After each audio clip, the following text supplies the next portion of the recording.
Shalom, salam jumpa kembali dalam Sapaan Gembala Gereja Kristen Indonesia bersama saya Pendeta Christina Simare-Mare dari GKI Samanhudi.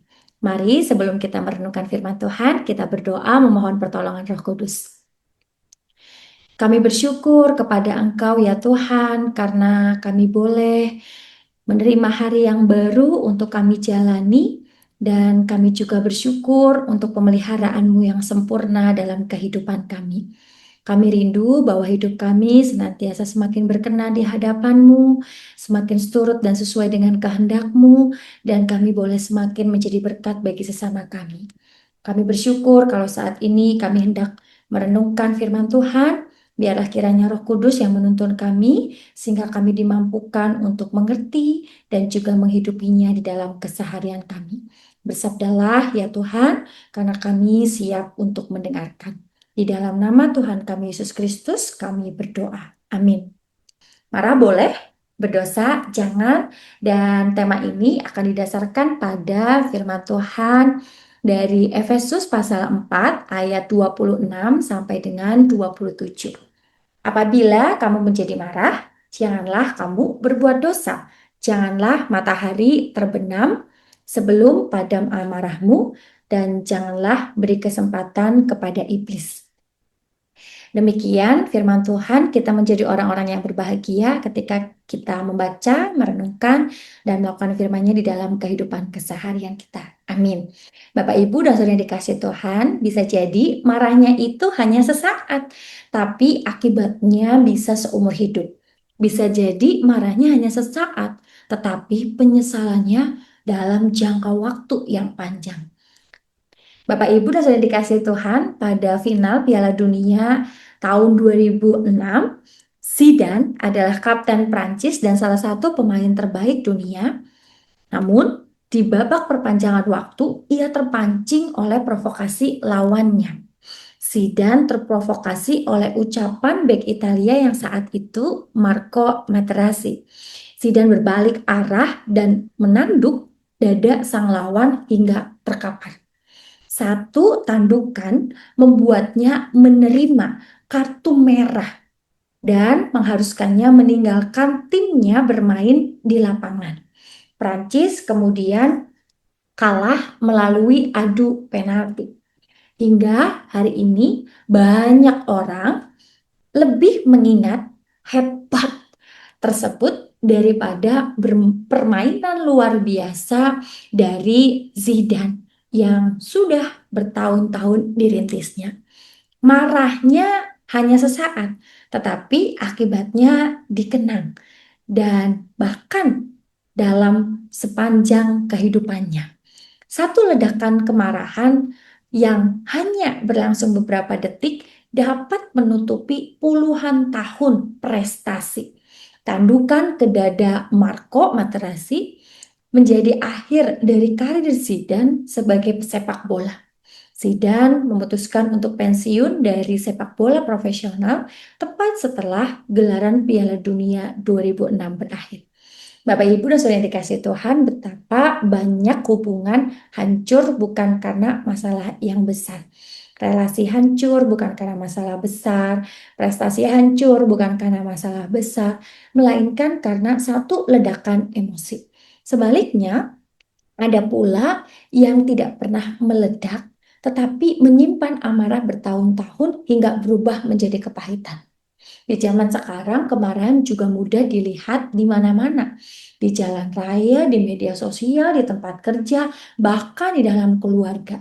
Orang begitu mudah tersinggung, mudah bereaksi, dan sulit untuk mengampuni. Namun menariknya, Paulus tidak berkata orang Kristen tidak boleh marah. Ia justru berkata, apabila kamu marah, janganlah kamu berbuat dosa. Artinya, marah adalah perasaan, emosi yang nyata, dan itu sama seperti emosi ketika kita senang, kita bahagia, sukacita, antusias, atau ketika kita menangis ya. Marah juga adalah salah satu perasaan, emosi yang nyata. Dan sebagai orang percaya, kita dipanggil untuk mengelolanya dengan benar, sehingga tidak mengakibatkan dosa. Marah dapat menjadi alat pertumbuhan atau alat yang menghancurkan.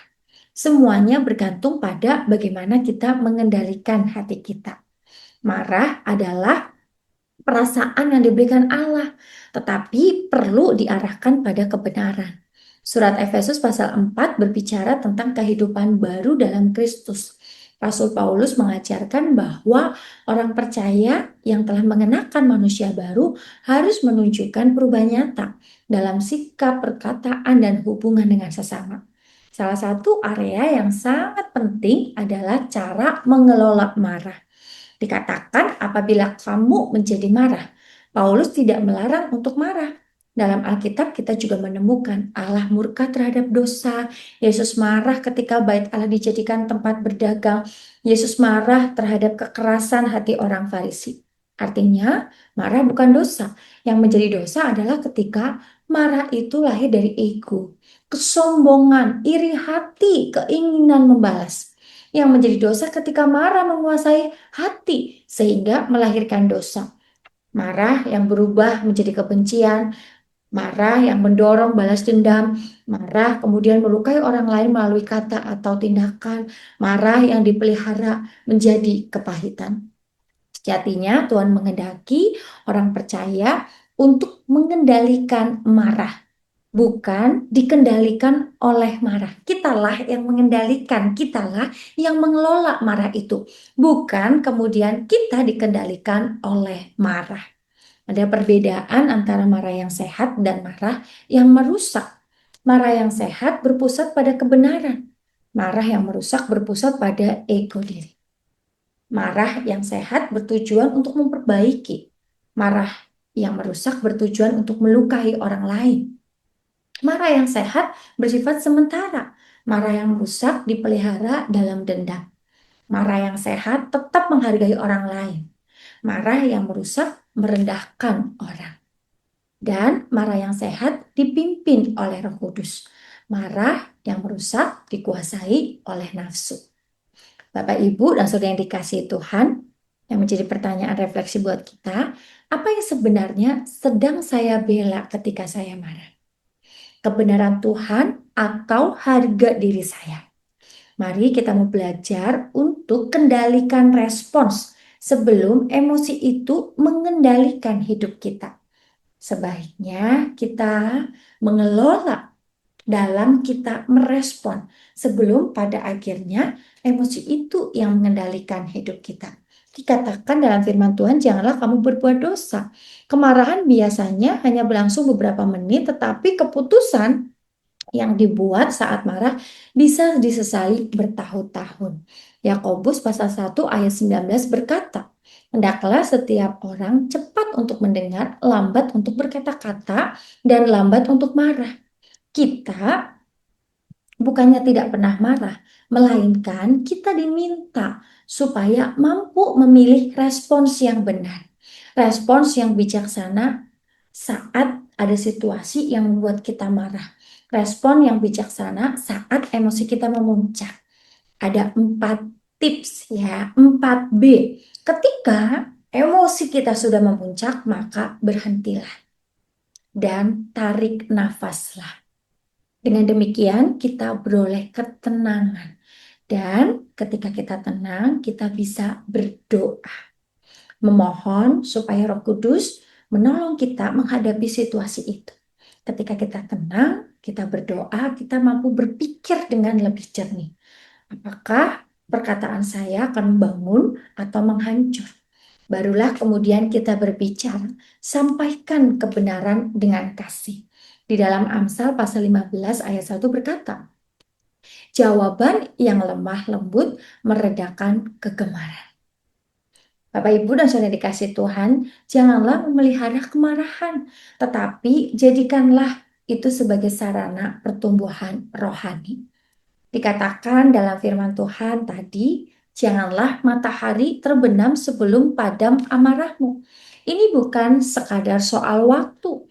Ungkapan ini bukan aturan harafiah bahwa semua konflik harus selesai sebelum pukul 6 sore atau saat matahari terbenam. Maksudnya adalah, mari jangan memelihara kemarahan.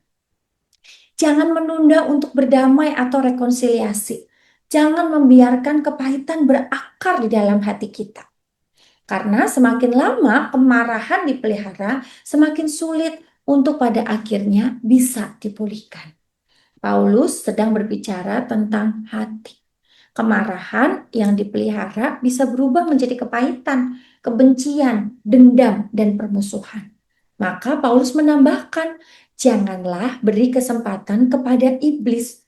Setiap kali kita memelihara kemarahan, kita sedang menyediakan ruang bagi iblis untuk merusak, untuk memecah hubungan baik keluarga, persahabatan, pelayanan, bahkan kehidupan rohani, menghancurkan kesatuan, mengeraskan hati, menghalangi pertumbuhan rohani. Namun, ketika kita mengelola marah bersama dengan Tuhan, itu justru menjadi sarana untuk kita mengalami pertumbuhan rohani. Kita belajar untuk mengenali apa yang menjadi kelemahan kita. Oh, aku kurang sabar. Oh, aku kurang untuk mengendalikan diri. Aku perlu melatih mengendalikan diri.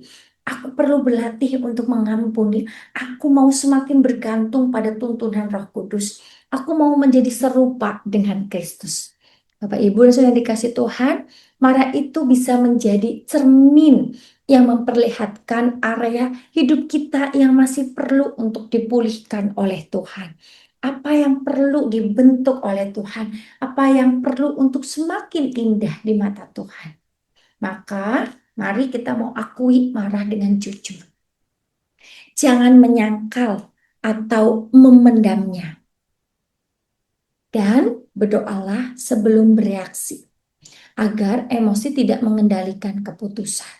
Selesaikanlah konflik sedini mungkin melalui komunikasi yang penuh kasih.